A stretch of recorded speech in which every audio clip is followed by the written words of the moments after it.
19 তারিখে জাতীয় সমাবেশ, জামায়াত ইসলামী বাংলাদেশের জাতীয় সমাবেশ। সেই সমাবেশকে ঘিরে আমরা দেখছি যে লিফলেট বিতরণ করা হচ্ছে এবং এই মুহূর্তে যদি আপনারা লক্ষ্য করেন তাহলে কিন্তু দেখতে পাচ্ছেন যে কাউরান বাজারে যে সমাবেশের লিফলেট বিতরণ এবং স্লোগানের মাধ্যমে দাওয়াত দিচ্ছে সেটি আমরা দেখতে পাচ্ছি। এবং তারা বলছে যে 5ই আগস্টের পরে ইতিহাসের সর্বশ্রেষ্ঠ বড় যেই সমাবেশ সেটি হতে যাচ্ছে এমনটা কিন্তু বলছে। এবং আমরা দেখছি যে পথচারী রিক্সা চালক যাকেই পাচ্ছে তাদেরকে মূলত এই লিফলেট দিচ্ছে 19 তারিখের সমাবেশ সফল করার লক্ষ্যে।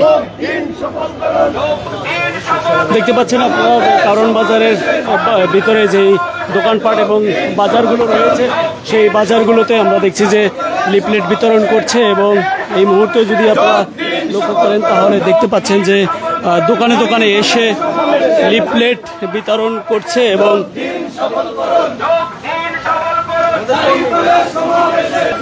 মূলত যে 19 তারিখে সমাবেশ হতে যাচ্ছে জামাতের যে জাতীয় সমাবেশ, সেই সমাবেশকে ঘিরে মূলত কারওয়ান বাজারে এই মুহূর্তে লিফলেট বিতরণ করছে এবং দাওয়াত দিচ্ছে, স্লোগান করছে। এবং কাঁচা বাজার থেকে শুরু করে সব মুদি মালামালের যে দোকানগুলো রয়েছে সেখানেও আমরা লক্ষ্য করতে পেরেছি যে লিফলেট বিতরণ করছে।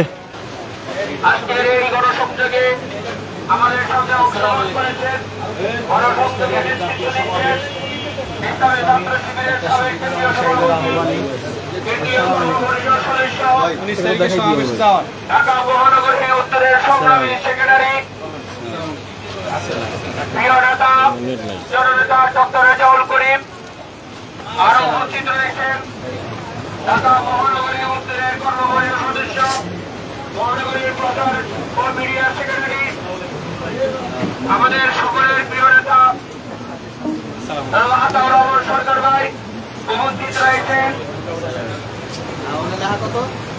26 নম্বর ওয়ার্ডের কাউন্সিলর পদপ্রার্থী বাংলাদেশ জামায়াত ইসলামের সম্মানিত আমির ইঞ্জিনিয়ার নগর কমিটি, প্রিয় নারায়ণবাজারবাসী, প্রিয় ব্যবসায়ী ভাইরা, আসসালামু আলাইকুম ওয়া রাহমাতুল্লাহ। আগামী 19 জুলাই রোজ শনিবার ঐতিহাসিক পরবর্তী উত্তরে বাংলাদেশ জামায়াত ইসলামের